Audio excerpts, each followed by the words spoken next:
నమస్తే అండి. సో ఈరోజు టాక్సిక్ మూవీ రిలీజ్ అయింది, చూసారా? చూసానండి. ఇరుముడి చూసారా? చూసానండి. రెండిట్లో ఏ మూవీ బాగుందండి? ఇరుముడి బాగుందండి. ఏం నచ్చింది? దాంట్లో ఏం నచ్చింది, దీంట్లో ఏం నచ్చలేదు? ఇందులో ఇరుముడిలో ఫ్యామిలీస్ అంటే ఫ్యామిలీ బ్యాక్గ్రౌండ్ ఉంది అండ్ పాప గురించి ఉంది. అసలు ఒక ఫాదర్ డ్రింకర్ అయితే ఎట్లా చేంజ్ చేసుకోవాలి ఏంటి అని మంచి కంటెంట్ ఉంది మూవీ. అండ్ ఆ మూవీ చూసి ప్రతి ఒక్కరు ఒక ఇన్స్పిరేషన్ గా తీసుకొని కొంతమంది మారే ఛాన్సెస్ కూడా ఉంది. సో అందుకే నాకు ఇరుముడి నచ్చింది. టాక్సిక్ నుంచి ఏం ఇన్స్పైర్ అవ్వచ్చు? టాక్సిక్ ఏం లేదండి ఇన్స్పైర్ అవ్వడానికి. అదో బొగడ మూవీ అంట, అసలు ఎందుకు ఆల్రెడీ హింట్ ఇచ్చేసి ఏమని ఇచ్చిండు. అది మూవీ గురించి అంత ఎక్స్పెక్టేషన్స్ పెట్టుకోకుర్రి, అంతేం లేదు అని చెప్పేసి ఇచ్చిన ప్రకారంగా మూవీలో ఏం లేదు. అసలు ఆ మూవీ గురించి మాట్లాడాలంటే నాకైతే ఏం నచ్చింది మీకు మూవీలో? ఏం నచ్చలేదు, అసలు 1% కూడా నచ్చలేదు నాకు. నయనతార యాక్టింగ్ నచ్చింది. నాకైతే నయనతార సీన్స్ అండ్ రుక్మిణి కూడా ఆమె బెస్ట్ ఇచ్చింది. అంతే, అంత హైప్ ఇవ్వడానికి అసలు మూవీ గురించి మాట్లాడడానికి అట్లా ఏ ఒక్క సీన్ బాగా. టాక్సిక్ మూవీ వస్తుందని ఇరుముడికి థియేటర్స్ తగ్గించారు. సో మరి అయిపోయింది, రేపు తీసేస్తాను. ఇవాళ తీసేస్తాడు టాక్సిక్, రేపు మళ్ళీ థియేటర్ లో ఇరుముడి వస్తుంది అంతే. సో దిల్ రాజు గారికి దిల్లు లేదంటారా? అలా ఏమంటానండి, దిల్లు ఉంటుంది ఎందుకంటే. మరి దిల్లు ఉన్నప్పుడు ఇలా చేస్తారండి మన తెలుగు సినిమా? ఏమో అంటే ఇట్లాంటి కంటెంట్ బాగా మంచిగా వైరల్ అయితే అని చెప్పి తీసిండా మరి ఏమో గానీ నాకైతే అసలు ఏది కూడా నచ్చలే. లేస్తే హైట్ లో అందే ఉందండి, ఏం లేదు. ఆల్మోస్ట్ 120 crores పెట్టి రైట్స్ తీసుకున్నారు. సో వర్త్ కాదు 120 CRs ఏం రావు. నాకు తెలిసి ఇప్పటిదాకా 50 CR అయినా వచ్చినాయో రాలేవో తెలియదు. అంత వేస్ట్ మూవీ అసలు. నేను ఎక్స్పెక్ట్ చేయలే, ఏష్ నుంచి అయితే ఎక్స్పెక్ట్ చేయలే.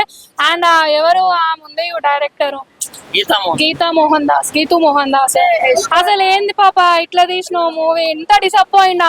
హాలీవుడ్ రేంజ్ లో ఉంటది అన్నారు ఫస్ట్ లో. సో ఏమన్నారు కానీ మన టాలీవుడ్ యాక్సెప్ట్ చేయట్లేదు కదా మరి. చెప్పారు కదా ప్రీవియస్ ఈవెంట్ లో. అవును, అదే చెప్తున్నా, ఎక్స్పెక్టేషన్స్ చేయలేమని. అవును, దాన్ని ప్రూఫ్ చేసుకోరు కదా మూవీ చూసినాక, ప్రూఫ్ చేసుకోరు కదా నిజంగానే ఏం లేదు అని. అర్థం కాదా? ఆయన ముందుగానే చెప్పినప్పుడు జనాలు ఎందుకు అట్లా చేస్తారు అంటున్నా. అంటే అప్పుడు అనుకోలేదు ఆయన అట్లా అన్నందుకనే మూవీ చూడాలి, నిజంగా మూవీ ఎట్లుంటది అంతకు మించి ఉంటుందని హైప్ ఉంటుందని వేరు. బట్ మూవీ చూసినాక అందులో ఏం లేదని చెప్పేసి అయితే అనిపించి సైలెంట్ గా వచ్చేసారు ఒక్కొక్కరు బయటికి. ఓకే, నెక్స్ట్ మనకి ఇరుముడికి టీచర్ ఒక ఉపాధ్యాయురాలు ఇట్లాగా ఇష్యూ నేర్పుతుంది కదా ఇరుముడి గురించి. సో ఈ సీన్స్ తీసేయాలి ఇరుముడిలోనా? సీన్స్ ఉన్నాయంట కదా. సో టీచర్ ఇట్లా మీరు వచ్చి వల్గారిటీగా చూపించకూడదు. సో టీచర్ ఉన్నటువంటి సీన్స్ తీసేయాలి. మన టీచర్ ని బ్యాడ్ చేస్తున్నారని అన్న. టీచర్స్ ని బ్యాడ్ చేసే ముందు టీచర్స్ బయట గుట్టున్నారా అండి? మరి స్టూడెంట్ ని పిల్లల్ని చంపుతలేరా? స్టూడెంట్ ని కొడతలేరా? ఏకంగా డైరెక్ట్ చంపుతారు కదా. ఎట్లా అంటే ఒక సీన్ లో ఒక మూవీలో ఇట్లా చూపించినందుకే మీరు అంతా ఇదైపోతే మరి బయట పిల్లల్ని చంపేస్తారు కదా. మరి దాని గురించి ఏం మాట్లాడరే? అంటే ఒక సీన్ చూపించగానే మీ ఈగో హట్ అవుతుంది. బయట పిల్లల్ని చంపుతారు మళ్ళీ ఒక్కొక్కరు టీచర్లు. మరి దాని మీ ఈగో హట్ అవుతలేరా? మీకు ఇట్లా చూపిస్తున్నందుకు మీరేం ఫీల్ అవుతలేరా? మరి వేస్ట్ అండి, వేస్ట్ ఆఫ్ ద టైం. అసలు దాని గురించి మాట్లాడిన టైం వేస్ట్. ఇరుముడి మూవీలో ఏ సీన్ కట్ చేయొద్దు, ప్రతి ఒక్క సీన్ వర్త్.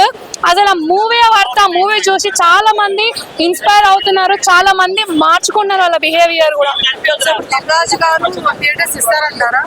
ఏ మూవీ ఎందుకు ఇస్తారు? 200% ఇస్తారు, ఇవ్వాలి కూడా. ఇరుముడికి ఏంటంటే అసలు పేరు పెట్టని అవసరం లేదు. ఇరుముడి అసలు మూవీ అంటే అత్తి అట్లా ఉండాలి అన్నట్టుంది మూవీ.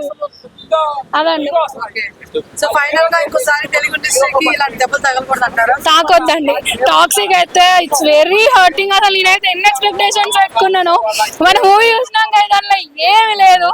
అంత వేస్ట్, టైం వేస్ట్, పైసలు వేస్ట్, మన ఎఫర్ట్స్ వేస్ట్, మన అన్ని వేస్ట్. ఆ మూవీ చూసే కన్నా సపరేట్ ఇంట్లో కూర్చొని మంచిగా ఒక షో అగ్ని పరీక్ష 2 షో చూస్తే బెస్ట్ అనిపించింది. బెస్ట్. అలాంటి మూవీస్ సెట్ అవుతాయి, ఇట్లాంటి వేస్ట్ అండి. లేటెస్ట్ అప్డేట్స్ కోసం మన నేటి ధాత్రి ఛానల్ని సబ్స్క్రైబ్ చేయండి. అలాగే మీకు నచ్చిన వీడియోని లైక్ చేసి షేర్ చేసి కామెంట్ చేయండి.